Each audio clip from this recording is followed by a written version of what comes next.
नवरंगपुर सांसद रमेश माझी गाड़ी दुर्घटनाग्रस्त अल्पके वर्तिले सांसद प्राथमिक चिकित्सा होई घर को फेरिले सांसद।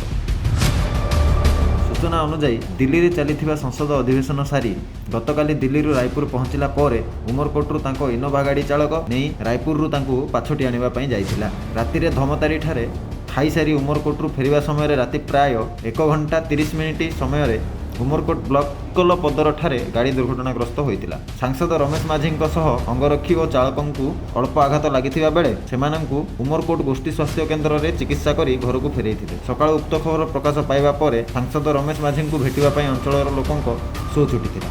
लोकों आशीर्वाद और भल पाइबा भगवान मते कौनसी क्षति पहुंचाई नाहांती बोली सांसद रमेश माझी कहते। जेहेतु पार्लियामेंट सरला रायपुर देखिए उमरकोट फेरुली से समय उमरकोट पूर्व 2 किलोमीटर पूर्व दुर्घटना माने ड्राइवर असावधानता जो गाड़ी माने जमी भीतर को पशि जामर से भाई कार किसी क्षयक्षति है नहीं कि भगवान दया समस्ते भले अच्छे लोकों सहित आम रहीचु आम तो लोकों सहित बस धरिक रहीचु साधारण लोकों सहित आम जेहेतु रहीचु लोक मैंने बारंबार फोन भी कर शुभेच्छा भी जनाऊँच देह कि भाव में अच्छी से विषय में फोन कर घरे भिड़ रही पाखापाखि 1:30 बेले दुर्घटना घटी।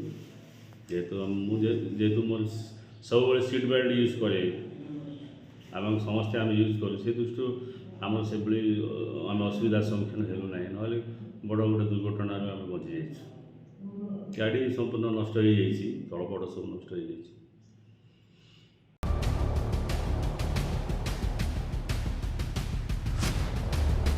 नवरंगपुर प्रमोद कुमार रथंग रिपोर्ट द NI न्यूज।